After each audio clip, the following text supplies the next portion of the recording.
Vai haver certos momentos da sua carreira que você vai precisar lidar com uma grande quantidade de dados no seu front-end. Então, qual que é a melhor forma de renderizar esses dados para o usuário? A gente tem duas opções. A primeira opção é mostrar esses dados paginados e a segunda opção é mostrar esses dados como um infinite scroll, igual é o Twitter, igual é o Facebook e o Instagram, por exemplo. No vídeo de hoje, você vai aprender a como implementar o infinite scroll nos seus aplicativos em React. Então, bora para a tela do PC. Então, qual que é o problema em específico? Quando a gente está lidando com uma grande quantidade de dados e a gente renderizar esses dados de uma vez, a gente tem uma série de problemas. O primeiro problema é que a sua tela é mais lenta, vai ser mais devagar, não é performático e não é uma boa experiência para o usuário. Por quê? Porque vamos supor 20 mil, 30 mil dados sendo renderizados, né, utilizando um data.map, por exemplo. Assim, sua tela vai ficar bem lenta, bem devagar. E a experiência do usuário vai ser muito ruim. Porque, assim, imagina o cara ter que ficar scrollando, né? Ficar travando, dependendo do nível do computador do usuário, às vezes é um computador ruim. Então, não é uma experiência agradável. Bom, para a gente implementar a paginação em React, a gente vai utilizar o React Query. Esse React Query, ele disponibiliza vários hooks para a gente trabalhar com dados no React. E um desses hooks é o que a gente vai utilizar tanto para o Infinite Scroll, tanto também para a paginação. Então, bora para o código. Aqui vai ser um ambiente bem fake, tá, gente? Assim, eu vou tentar simular, mas não seria um mundo ideal.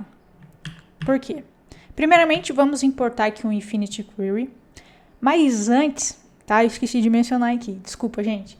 É importante você instalar, né, o React Query e adicionar o provider dele aqui no main.txt. Esse projeto aqui é invite. Então, só não esquece esse detalhe, porque senão o React Query não vai funcionar na sua máquina. Tá joia? Voltando, a gente importa o Infinite Query.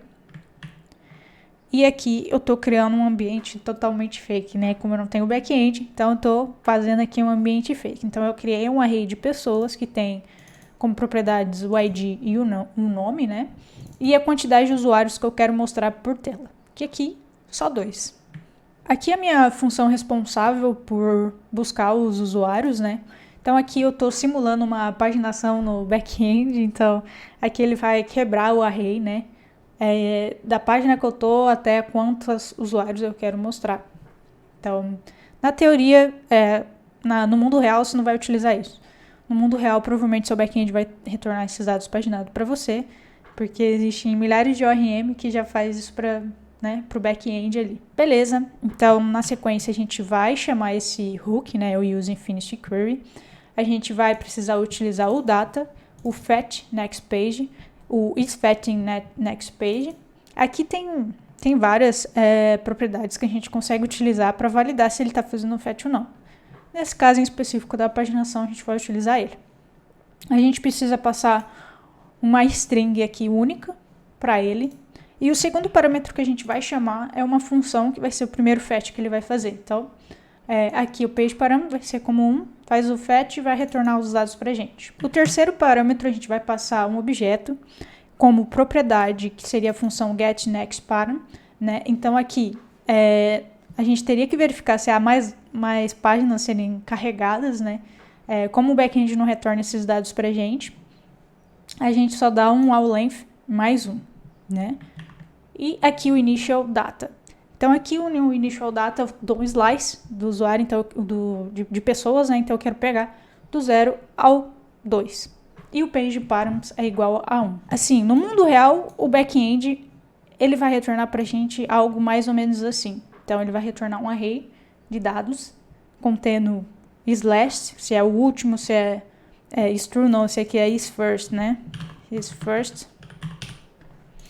Total de quantidade de usuários, total length, show per page e o número da page. Qual que é a vantagem, né, de utilizar essa questão de ser paginado, né? Ele é mais rápido, ele é mais performático e é uma experiência muito mais agradável para o usuário, né? Porque ele não vai ter aquele monte de dado e nem aquele sistema todo travando, né? Então, na teoria, o back-end teria que retornar algo mais ou menos nesse sentido aqui. Dando continuidade, agora vamos renderizar esses dados em tela. Então, aqui eu coloquei só um title de list people. Próximo passo é renderizar os dados desse usuário. Então, o data, ele vai retornar um array de pages para a gente, e dentro dessas pages vai ter o conteúdo people. Então, aqui a gente está mostrando só o name desses usuários.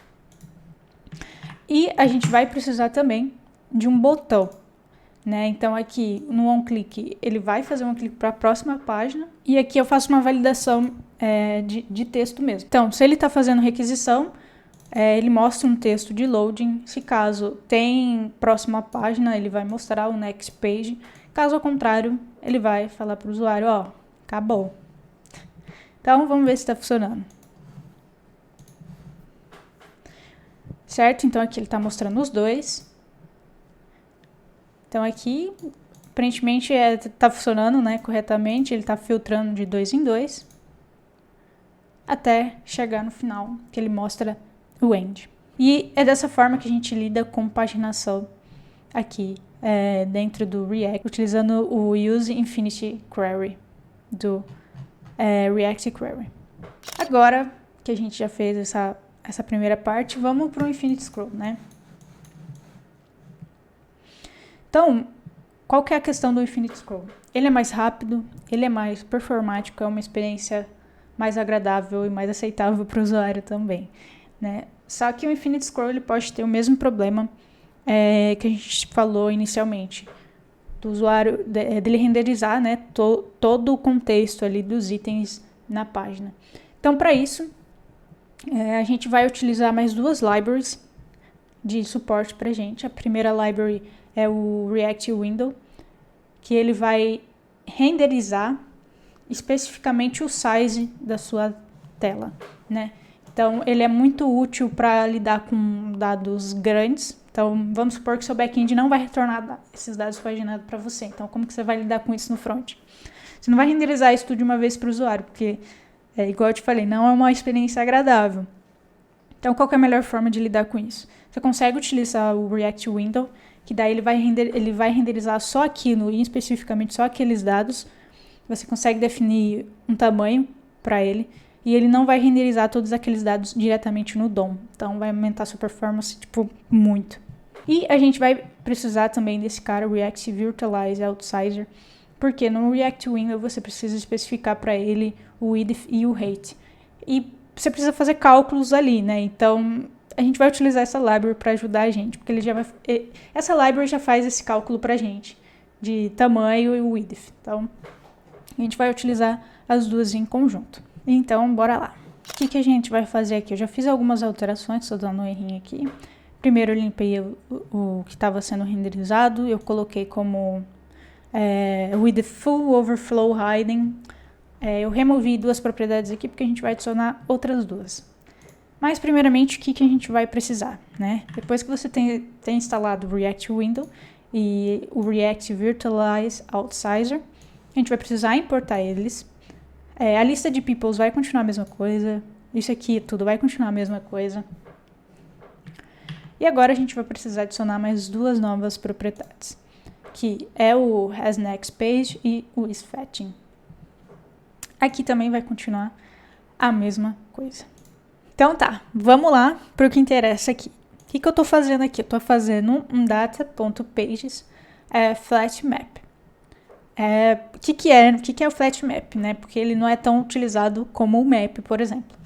Bom, um map, ele é uma função, né, de array do próprio JavaScript, que ele retorna um novo array para você. Então, pode ter novas propriedades, você pode remover algum campo específico, validar, formatar. Enfim, o map, ele retorna um novo array para você. Tem uma função também, que é o flat, que ele é responsável por achatar esses valores em um novo array. Então, vamos supor que você tem um array, certo? E dentro desse array tem outros arrays, né? Então, o que o flat faz? Ele achata tudo em um array só. Então, o que é o flat map? O flat map é o conjunto dos dois. Então, ele vai achatar o seu array para um array só, e você pode adicionar novas propriedades para ele. Então, é isso que a gente está fazendo aqui na linha 42. Aqui eu estou criando um novo componente, né? Então aqui eu pego dentro do meu array de itens, né? E eu pego em específico a posição do index e renderizo ele em tela. Logo na sequência aqui eu já importo o meu auto-sizer, que a gente já sabe o que ele serve, né? Então ele vai retornar um novo height width pra gente. E vamos utilizar o fixed size list. Aqui eu coloquei uma borda só para ficar mais fácil de vocês visualizarem. Obrigatoriamente a gente tem que especificar o height. Então já pego o height direto aqui de cima, o item count, o length, o item size, que é para ter um espaço entre cada item, né? O width e a função de onScroll, né? Então aqui eu só faço uma validação se fetching foi igual a false e tem próxima página, então ele busca a próxima página. E é isso. Vamos ver como isso aqui tá em tela. Bom, então aqui a gente já consegue ver que ele tá renderizando o David e a Alice. Aqui a gente consegue ver que o scroll ele tá nesse tamanho, né? Então vamos ver. Comecei a scrollar, ele já começa a fazer as requisições, né? Então a gente consegue ver que é muito rápido e é uma experiência bem mais comum, porque às vezes o usuário nem percebe que ele está fazendo a chamada, mas na realidade está, né, por debaixo dos panos ali. Então, é muito rápido, uma experiência bem mais agradável para o usuário. Bom, é isso o vídeo de hoje, espero que vocês tenham gostado. Se inscrevam no canal e até a próxima. Valeu!